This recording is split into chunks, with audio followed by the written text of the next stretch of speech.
Okay, my name is Tentri Amalia with student number A1B222092, and today I will tell you about my review of summarizing and paraphrasing academic texts like research article and literature review articles. So the first thing I will tell you is about the similarities and the differences between both practice. The first I will tell you is the similarities. So the first similarities is both practice require a deep understanding. So it means we need to comprehend and understand the contents, all the contents of the text before we can practice to summarizing and paraphrasing. And next, but convey in our own words, and it aims to avoid plagiarisms by presenting information in a different way. And next, but practice ensuring that the meanings and the message are unchanged even with different ways of convey. And the next is the differences. So the first differences is summarizing is a process of conveying the main idea of or key arguments or keywords in more concise forms in your own words, while paraphrasing is involves restatements or retells information from the text using different forms of words.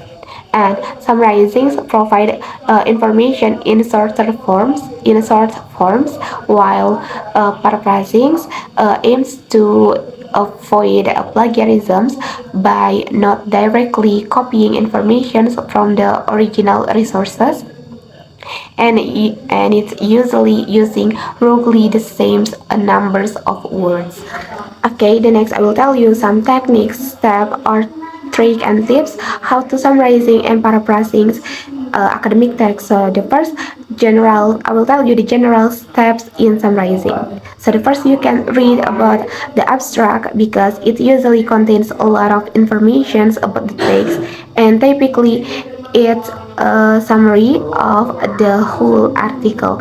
And after reading the abstracts, the next thing you should do is read the conclusions or result sections, because there is usually a discussion sections that may be can helpful for you because it convey overall point of the text. I will tell you some techniques of summarizing. So the first, you can create a running list of main points or main idea, like identify the main idea or argument of the text, and you can also highlight the evidence or the key supporting arguments that the author give on the articles.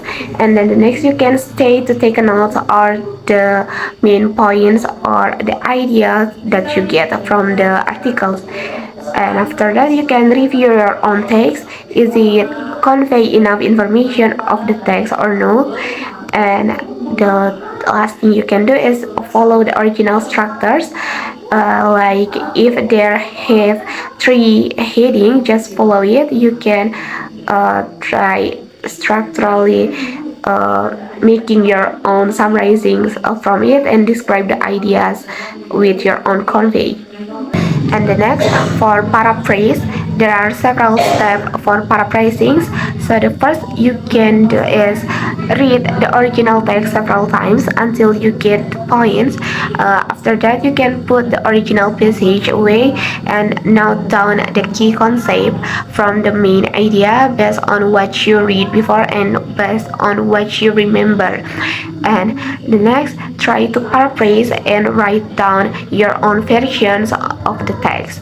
And after that, you can compare your paraphrase with the original text. And if you find it too similar, you can try to reword or change it with the other words.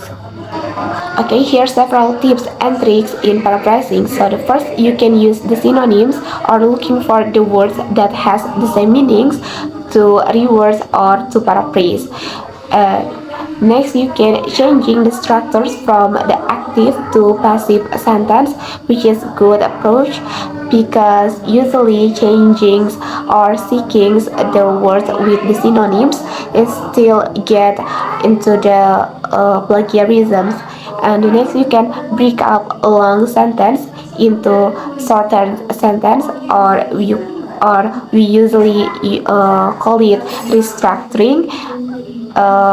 It is the process of dividing a long sentence into shorter sentence and make it into more complete. Okay, now I will tell you the struggle or the difficulties that I get while I'm trying to summarizing and paraphrasing academic text. So the first is, based on my experience, the difficulties that I get in doing summarizing and paraphrasing is on reading the text, especially the academic text, because I often struggle to get the meaning or the main points or the keyword, because it usually use the high level of language, which is make me confused to know which one is important content or no. And the next, because the lack of vocabulary, yeah, the lack of vocabulary is a big mistake for me, because it makes me difficult to maintain the accuracy with meaning, because sometimes it's hard to find the right word to describe the information, which can result in accuracy convey the meaning of the text. And maybe it's also because my lack of knowledge and less of practice. Okay, I think that's all for me. That's all for my review about summarizing and paraphrasing about academic text. Okay, thank you and bye.